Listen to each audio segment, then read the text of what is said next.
in this video can be found on a public domain. The full disclaimer stand below. Welcome to the Danger Zone. It's Ashley. And a sweet thank you to Jay Mavis and Peter. I wish you lots of love and many blessings. Everybody's talking about how Harry is super excited to be back home in Montecito. He didn't have much of a choice but to go on back to California. The rules didn't want him around. Really fast, before we move forward, what is up with the texture of his hair? It looks like it's chemically burned. And you know what, y'all, as a hairstylist, I know what a home haircut looks like. They didn't clean up around his neck much, did they? He's got uneven, blunt cut sideburns, but if you look, you'll see there's been a notch cut out of the back of his head. Are they that broke that they can't even afford him a dang haircut from a true barber? What is going on? The Queen told him, just go on home, Harry. You're not needed here. Go on back to your wife and child. To the Queen, he was trying to make it out as if he wanted to stick around for her birthday. That was totally bogus. He was just trying to suck up to her.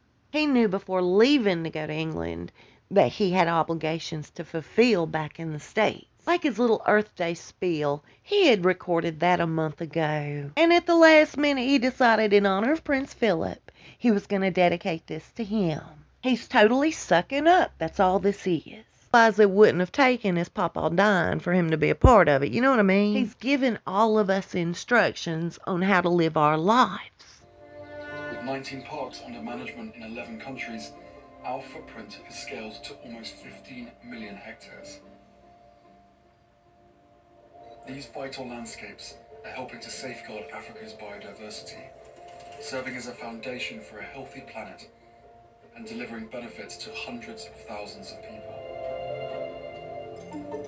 By preventing poaching and the wildlife trade, we are protecting species at their source and our global health and well-being. By protecting critical forests, grasslands and seascapes, we are preserving essential ecosystem services which deliver clean air and water, food security and capture carbon to combat climate change.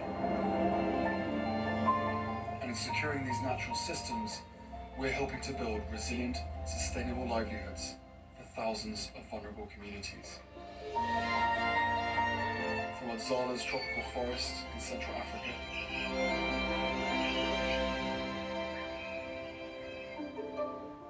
to Enedi's desert sandstone masterpiece in Chad. Hope starts here, with the places that we are protecting now, to ensure a healthy future for us all.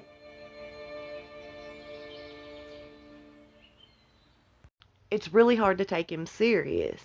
He and his wife love to travel privately, cruising around in gas guzzlers, and he has a history of trophy hunting. It's hard to take these two people seriously, is it not? Who are they to preach this sermon? Telling all of us to scale back the way we live our life? Are they kidding? You know what it tells me when I see things like this that he's a part of, or, she may be a part of, that they're desperately needing money, and they don't care exactly what they do for it.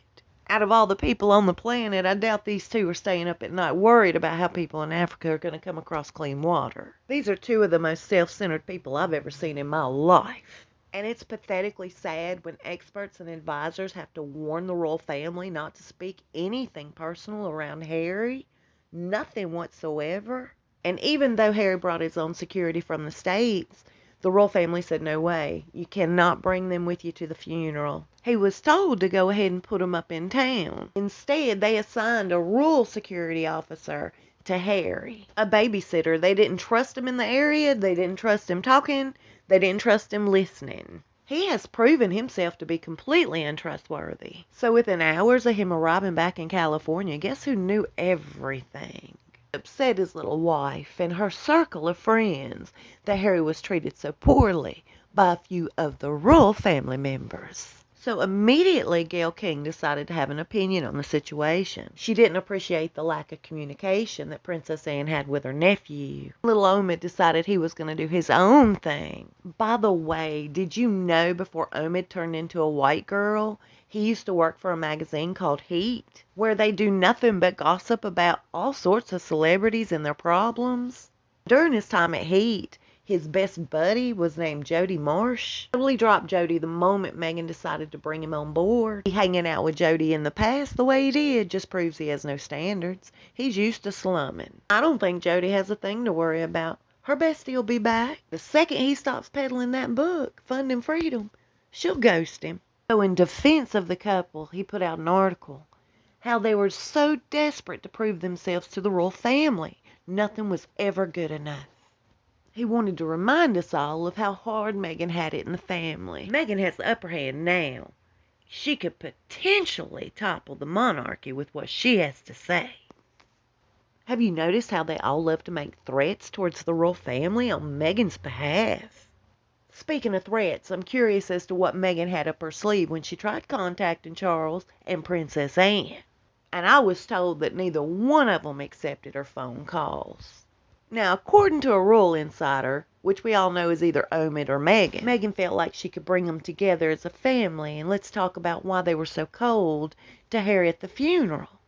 I guess by they not accepting her communication shows that she's just not that important. And I guess it's a good thing, because they're saying Anne would have left her in a pile of tears. I would personally not bother Anne out of the bad timing that it is. She just lost her dad. Such a major lack of respect, man. They have no respect. I hope you're having a good day today. I'll see you soon and we'll talk fast. Y'all please stay safe and be blessed.